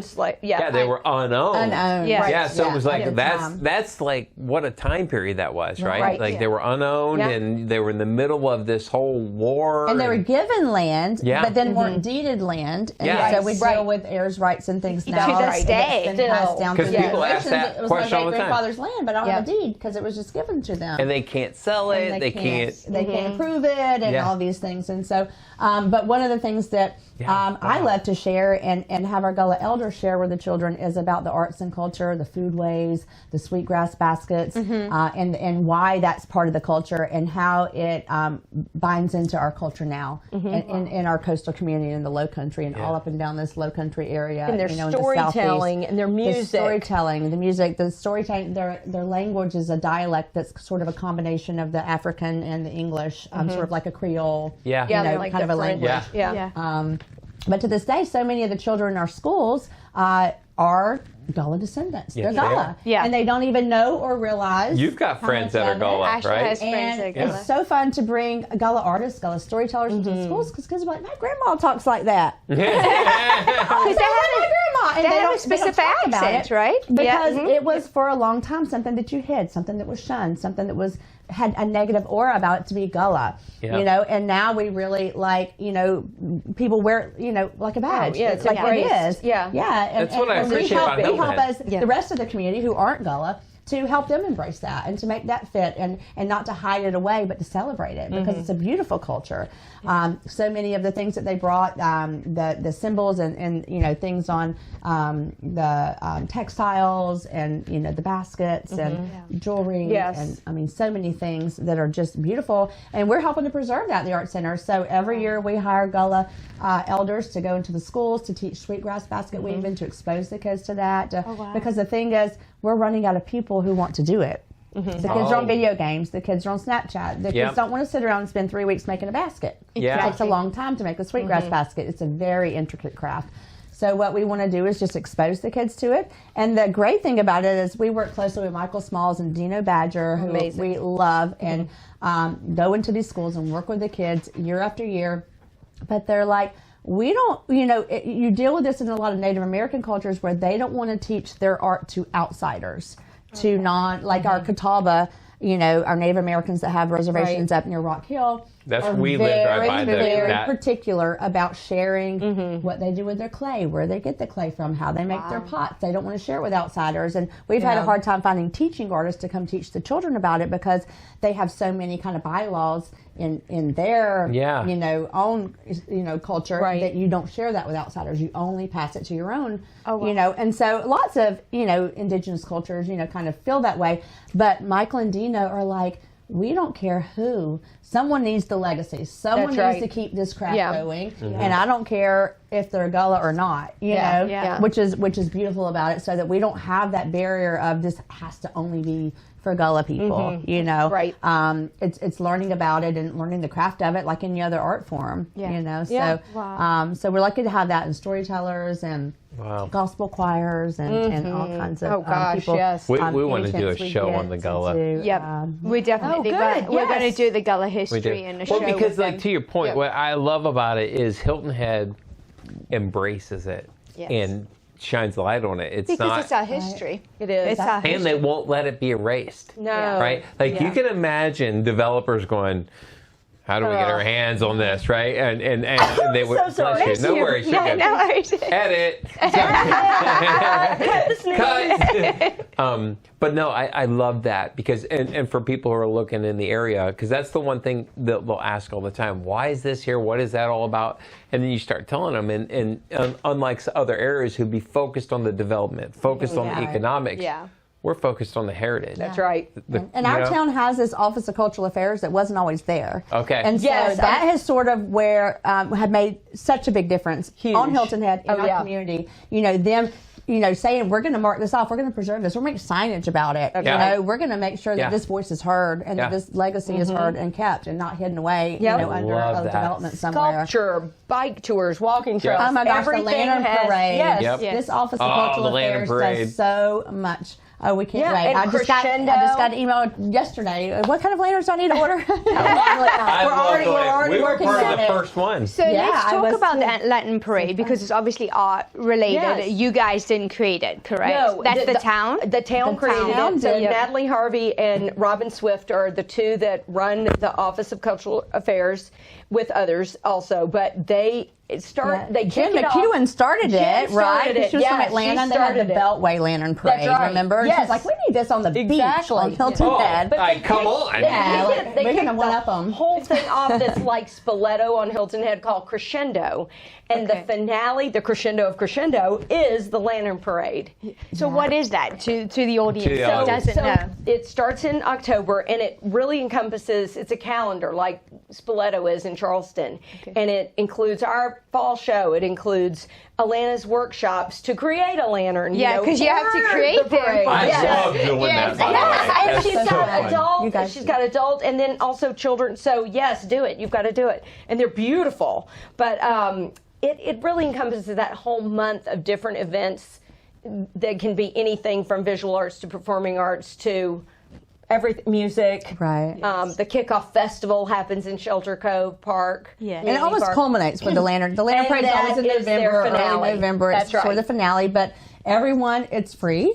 Everyone in the public is invited to come, bring an illuminated sculpture of your choice, and parade down the beach. with everyone thousands of walks. other people Yeah. doing That's the same thing. Or sit and be, we also need, I'm going to we need the overlay a aisles. video from last year because I have a video where we ended in Celebration cool. Park. Yeah, where everyone was And coming on just in. watching them all and It's mesmerizing. It is. and how And big the it's marching got. bands, From the- and it is just like my favorite event of the whole year, Yes. every single year. Yeah. I agree. And how big? Because the first one we did, you ended right at the Caligny Beach. Right, we didn't even that's come right. off. Yeah. Yeah, Right, where it was the just tiki like- hut is. It yeah, kind right, of where stopped. tiki It hut just is. kind of stopped. Yeah. This year, it was like it went all the way down parade. Pope and came up to Celebration, and the whole Celebration Park was Full of packed. lanterns. Yeah. I It love gets it. bigger Yeah. every year. It I does. was It really like, does. this is so. It is an event on Hilton Head. Well, I have the pleasure of working with the town to coordinate the school programs for that. Yeah. So since I was kind of, I think when Jim McEwen first started it, she's like, okay, we've got a whole bunch of people to reach. Who are my task force? Yeah. Yes. So she kind of put me in charge of the education of the kids. You're Yes. in charge of getting the kids involved, Good. Alana. Yeah. So that's kind of been, I was sort of the Yeah. spearhead of let's get the kids involved. great. Yeah. And so I work with the town on, just logistics, organizing the schools and what kind of lanterns do they want to make, what supplies do they need. A lot of it's underwritten by the town. And then, how can we organize getting these kids to the beach, Yeah. and getting them in the groups and getting their programs. And so I go in and I teach lantern workshops in the schools and the Boys and Girls Club, at the Art Center for children and adults. We want everybody to have an opportunity somewhere right. to make a lantern for this parade. Yeah. It's really And, accessible. and when you say It is. lantern, Yeah. like I just These gotta aren't tell you, just little small We're gonna try to lanterns. do as many overlays, but like some of them, you talk about artistic. Illuminated sculptures, I call them. That's what they are. And then when That's you right. need Right. 3 or 4 people to Working carry them them. and work Yeah. them and like a Puppeteer bird them. Really? flying, Yeah. puppeteer Honestly. them. Thank Yes. you. Yeah. And you sit there and you're like, this is fascinating. Like, who thinks of this? Right. Like, thank The God. there's- creative, artistic people do. If you haven't done it, you haven't seen it, you got to do it. Yeah, Like, and I just- tell everybody when they come to the workshop, I will give you a round globe lantern and a little light to put in the middle, and you can walk out right now and you have a lantern. So don't Right. fret. You're going to get something to carry. That's what we had. That's all right. Then I show up, I'm like, Polka dots on it, and you're good. I'm wholly inadequate right now. Like, these people are. They worked all year. Yeah, These other yeah. people worked all year on it. Who are these people? Incredible. Yeah, so that's professional. funny. They are professional. They are go around definitely. town to town. They do. Oh my gosh! Wow. Well, let's talk a little bit about the future of art in the Yeah, Lowcountry. yeah. So, what do you hope people will say about the impact of this place years from now? Well, one thing to talk about the town a little bit more that they're really working on is creating a cultural arts district. Okay. And Oh. Oh, share that with us. so Breaking exciting. news! Breaking Yeah. news! Real talk. But this is the thing. They're going to, right now, it's projected to be from Shelter Cove, kind of where we are, all the way down to Arrow Road and 278. Wow. Okay. And it encompasses, of course, the Arts Center. It's going to be called the Parkway Arts Cultural District. Okay. And it will have, there's so many studios, there's so many open parks, there's different things that you have to have, ingredients basically, to have a district. Okay. And that area that they have chosen checks all the boxes. But it's going to be amazing because that will bring people to our island because we have that. So it'll be developing the parks, or these parks already in place? What does it entail? What is that? Well, the parks are there. So you have the Shelter Cove Community Park. Right. I don't know how much additional development there would need to be. It's more just a designation of a Okay. Got it. district Okay. that then puts us literally on the map as having that. And it sort of spotlights what we have as a cultural hub on Hilton Head. That for those who just think Hilton Head is golf, tennis, beach, etc., it lets them know, no, they have this. This is And future artists and other artists who say, hey, I want to come and set my It Plant my encourages flag. other people to Exactly. come, Plant my to help flag it grow. right here. Yes. Yeah, sort of. Yes. You got to have the pioneer. You got to have Right. Walter Greer, someone to say, Exactly. let's designate it. Yes. It's funny Yes, because right. we Like lived the in North Columbus, and Short North was that for Yeah. us, and we used to love to go there. It was you the walk cool. and- It was the coolest Yeah. place. It was That's hip. great. It was fun. It was trendy, energetic. Yeah. It just felt alive. And I'm sure it will grow from the gen. Once you will. get that designation, the Designated. imagination, as we've talked Absolutely. about. Build it and they will Yes. come. Exactly. Yes, other artists Build it. will want to come to be in that area, and there, of course, there's plenty of other theaters, art, etc., around that are not part of that district. But that will help Hilton Head, I believe, become known for the art it already has and can become. That's great. That's great. So all those people out there too who are moving to Bluffton, moving to Hardyville, Yeah. moving to Ridgeland, I tell everybody, because getting on the island is getting cost prohibitive for a lot of people. Right. But I say, don't worry about it, because this is your number one amenity. Yeah. Just view this as, I can live Part out of- there, but you're just Still Take enjoy advantage of it. all That's the right. resources. All We in want, there. we want our Bluffton, Hardyville neighbors to come on over. Do you collaborate with Bluffton at all? Do they have So sort we of... work with and Alana collaborates with 5 different counties, not just Beaufort County. Wow. But so yes, we reach far and wide. We're a regional theater, so that we're an amenity for more than Hilton Head. We want to be a Lowcountry and regional beyond. Like I said, we're number 1 producing professional theater in South Carolina. So. And these with that- shows, I want to reiterate, they don't go on tour. They do not go on tour. You see them once. That's right. You have to When come it- to the Art Center of Crescendo to Yes, see it. That's right. And it's leaving. When it Not is here. closing day, Like sneak and we have instructions. someone go, where's it going next? No, these actors go home. We have what's called strike, which is you break down the set. And we've already started, when we're striking that set, we've already started on the show that follows it. And to specify, everything is built from scratch. From scratch. Just to From make scratch. sure that Unless we that- rent, there are occasions that we will rent different things. If it's a puppet, for example, which might come into play next season. But anyway, I can't tell you that yet. But different things we might have to rent. But no, we build the costumes. We have a costume shop. We build. It is Sets. literally building a house. Wow. They've got. You should see our backstage right now. I'll take a picture and send it to you. Please Do do. it. It's amazing. There are giant doors on the back of the stage because they have to roll Huge. once they build the Yes. scenery, they have to get it onto the stage. Yeah, Right. yeah. They have these giant doors. Yeah. They roll it in. Exactly. Fascinating. Yeah, Back there. it's wild. That's amazing. It's wild. All right, so because man, I feel You like gotta come we can do this. backstage. You guys are gonna have to probably come back once a quarter, so we Oh, can. my Give us updates. Yeah. Give us We've always Because- got something to talk about. So, let's talk about real quick. We're in June here, and I think we moved this up. We Yes, normally fine. release these a couple weeks. I think we're going Okay. to have to move yours up for the sake of time. Yeah. Let's break down here through the end of the year. What do you have going on? What do people want to know about? Okay. Well, on stage will be the Donna Summer musical, Summer. And that will run July through August. Okay. And then we have, in that July period, we have Paul Reiser. Do you know the comedian who is in Mad About Yes, You? I know. Yep. Author, I love comedian, him. amazing. He's so funny. He's going to do stand-up for us for 2 shows. When is that? That is July 18th. I need a ticket. We're going to. Yes, we gotta you go. gotta. Yeah. Hurry. Hurry, I'm it's gonna serious. sell I out. gotta go. 'Cause Okay. he's Really, so we've funny. got we've got a 4 o'clock and a 7:30 show, and the 7:30 is getting really close to being sold out. But come on, so he'll be there. Summer, her camps all summer long Yes. from June until the end of July, and then you have a professional development after that, right? Right, for teachers. And then we have Earth, Wind, and Fire #1 tribute band for them Labor Day weekend. Yay! Yes. Wow, there's a That lot reminds me going of my on. dad right That's there. a lot. I just went way back in time. Yeah, we have stuff going on 360 days in that building a year. 360 days a year. Wow. 5 days off. That's it. 5 days off, that's it. Wow. That's impressive. Literally, there's something all the time. Okay. Yeah. So I have a question. Okay. If you had a magic brush, and this is for either one of you, what's one idea you'd bring to life at the Arts Center? If you had a magic brush and could do anything.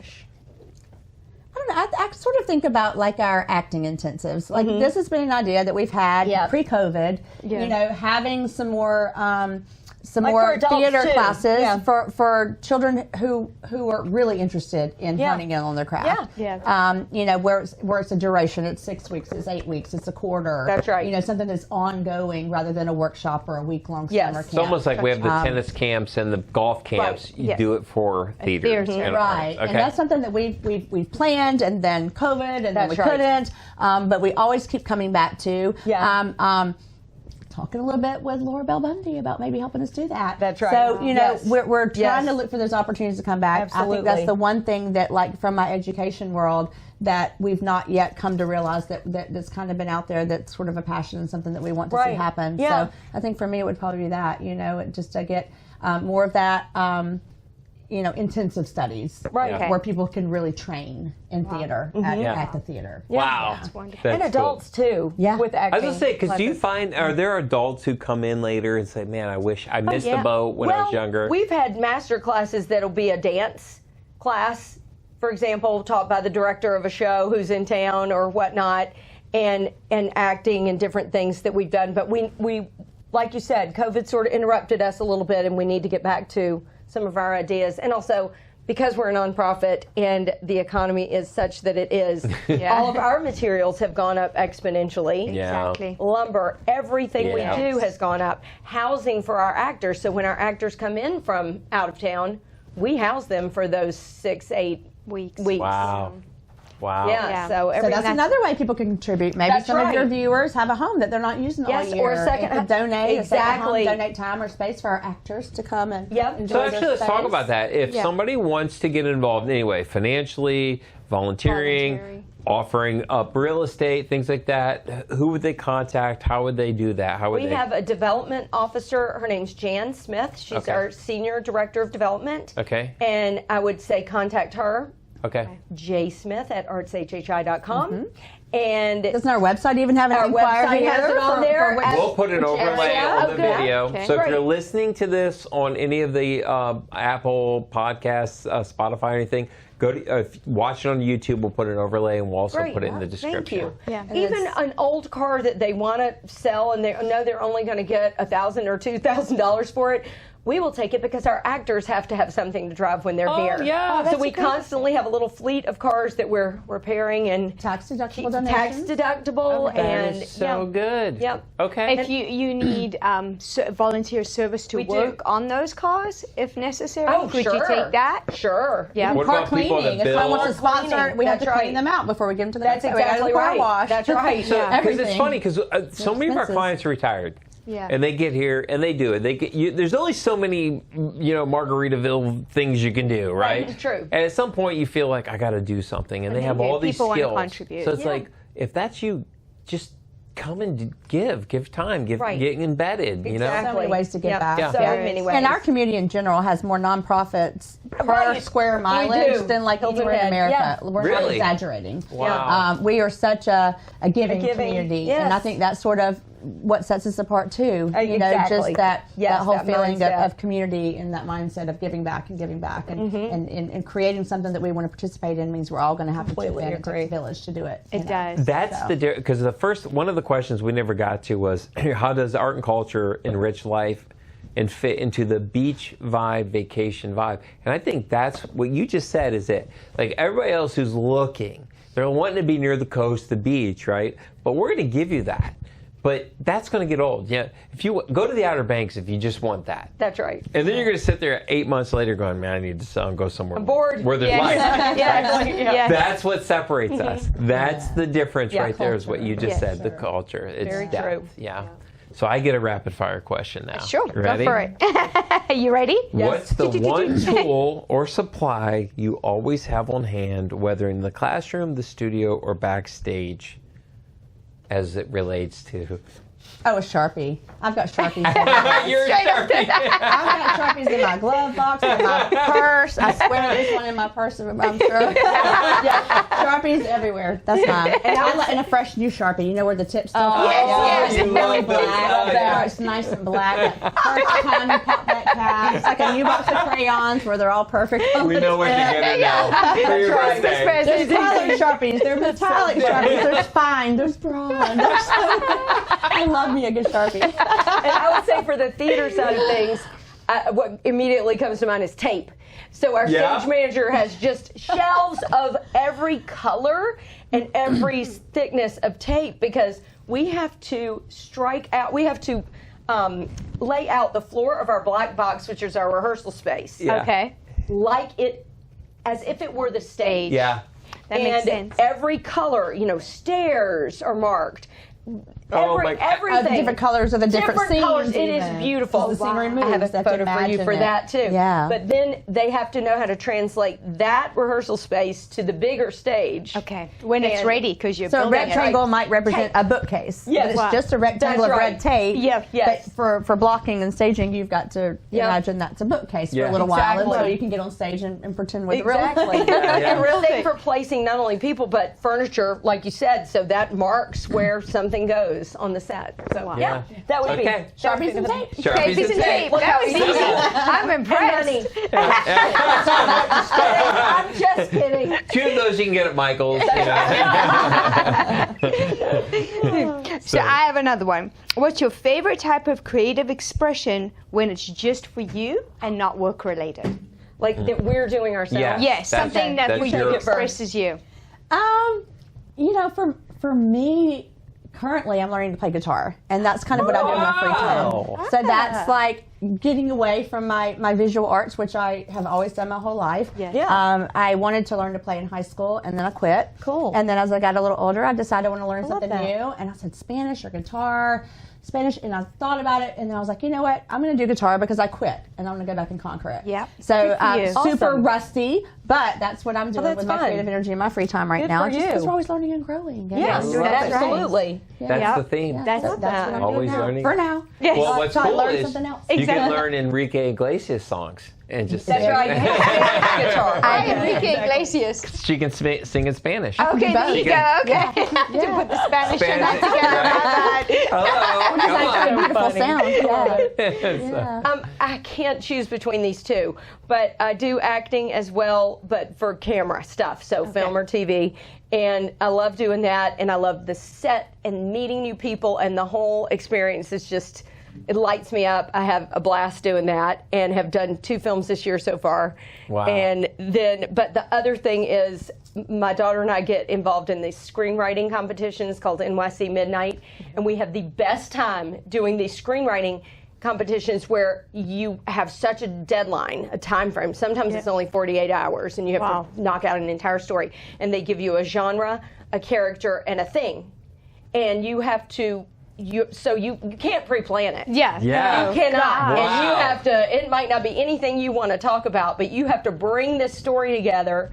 And the flow of it is so interesting because it's like anytime you're in that creative space and time goes away. Yeah. And you're like, it's 11 o'clock in the morning and suddenly it's 8 o'clock at night and you're like, I have literally no idea where the day went. Wow. Because you're in that You flow just state. lost Yeah, that immersion. that flow state. So fun. Flow so state. fun. I love it. I love it. Both You know, those it's so things. funny because That's you know great. what I love That's- is this is almost a mystical show because Yeah. we keep touching base on this is life. Yeah. Art is life. Yep. Because that flow state is you're really connected It is. to that High vibration. way beyond Yeah. you, right? Yeah. Yeah. Totally. That's Yeah. awesome. It's great. All right, so I'm gonna ask. This is rapid fire personal story stuff. Uh-oh. What's a low country spot, whether it's a beach, a trail, a cafe, a hidden gym, whatever it is, that refuels you and refreshes your soul, that brings you life here? Anywhere on the beach. I love the walking beach yeah. in Hilton Head Plantation. Just how serene it is there and how natural it is there. And it's, we call it the walking beach because it's, the oyster shells and the sea and the salt marsh grass and all the different things, the critters. And it's just different than the beach out front. Yes. And I really enjoy that space back there. I love it. Yeah, mine is That's nature probably my too, but favorite. not necessarily the beach. But getting out in nature and walking, and lately I've been seeing a lot of hawks. I mean, this is this spiritual thing, but like, gosh, it's so cool to me to see signs of something, you know, like an owl or a hawk or the gators or the herons. Everything is just so rich here with wildlife, and nature really grounds me and connects me. Our watershed's amazing here. That's why I love to teach about it. It is. It's like incredible. We have so many, due to our salt marsh and in the tidal discrepancy. We don't have that anywhere else in America like we have here. Touch base on that, because I try to tell people it's not like any other beach or area because of But that. we have about a 10-foot swing. I mean, it changes obviously with the moon, you know, high tide to low tide. And even like in Myrtle Beach, it's a 5 foot. You know, they're not that far up the coast. In the Gulf of Mexico, you know, if you go to the Panhandle of Florida, you can put your beach towel down and leave it there all day long in the same spot, and you don't even know that there is a tide. You don't even know it exists. It's just like zero, you know. That's not happening here. You better watch here that. we have the highest in and out of the whole, you know, eastern coast of America. And it's because of all of our salt marshes and then the creeks and the streams, and then we get our brackish, you know, now we're up into our rivers. So if you look at it from an aerial view, it's sort of like a tree, you know, with the branches, with the trunk, with the roots. And so the water has places to go. It gushes in and it gushes out. It's also why our water is brown. It's not because it's dirty. It's because there's a lot of plankton in there, because we're the little nursery. The salt marsh is the nursery of the ocean. And there is some pluff mud in there, obviously, but that's just decaying spartina grass. And that feeds the plankton, and that feeds the whole food chain. Which is why you have so many critters. And that's why we have more shorebirds and seabirds and land mammals than like anywhere. It's so you see so many animals You here. have all the dolphins Even and just like sharks dolphins and the manatees. I mean, I'm like, am I going to get that ball, or is that alligator going to get me? You know, it's just like everywhere. There's the ball, natural life Leave the everywhere, ball. right? I was sitting out yesterday. Please do. Yeah, we're going to pull out a mulligan. Leave on the that ball. Give Drop them it the over ball. here. But I was sitting out yesterday over by the Charles, you know, my little spot I love to sit. And just sitting there, and there was a couple, I don't know what kind of sharks they were, but you saw the dorsals, and they were just sitting there feeding away, and you could see them. And I thought, you know, most people freak out, it's a shark. I'm like, it's so beautiful. They're beautiful. I'm like, this guy's he's just in here coming in to, you know. It's incredible. All right, awesome. last question, guys. I know we've asked you a lot. So when you think about your time here in the Lowcountry, what's a moment that made you stop and say, this is why I'm here? I know that's deep. There's a street in Hilton Head, and I remember having the opportunity to move to Miami briefly, and I was having the grief of thinking about leaving here. And it was Plantation Drive, in the oaks just cover Plantation Drive is Drive, and you have the horse stables there, and it's shaded and so serene and beautiful, and I just cried. And I cried. Literally my same moment. No way. Because we moved to Twin Pines. When we first moved to Hilton Head, our first house was on Twin Pines, and I remember coming to see the house and coming from Tybee, which I thought was so precious. Right. And this other place is going to stink terribly. And I remember going down the same thing, turning by that Lawton stable, and like, oh my gosh, this is gorgeous. I can't leave. I know. That was kind of when I was like, that might not be so bad.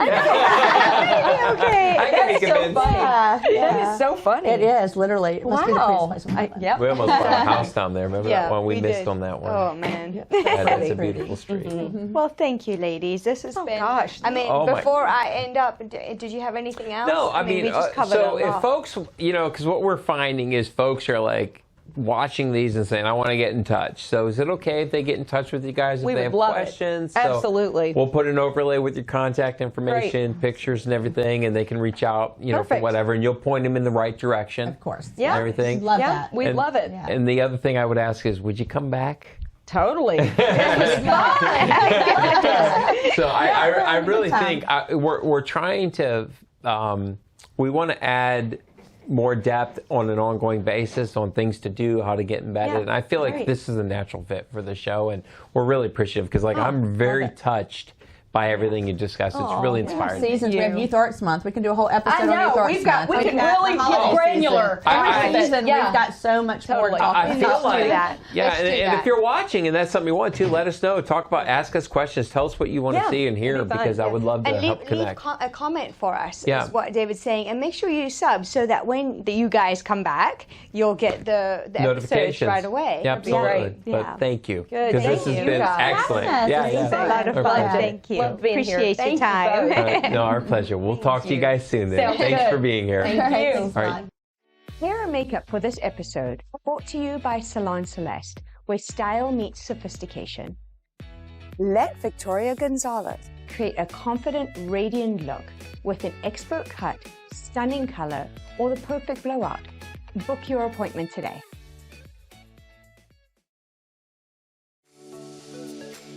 Don't forget to follow, like, share, and subscribe to Real Talk Hilton Head and leave us a review to help others discover the Lowcountry lifestyle.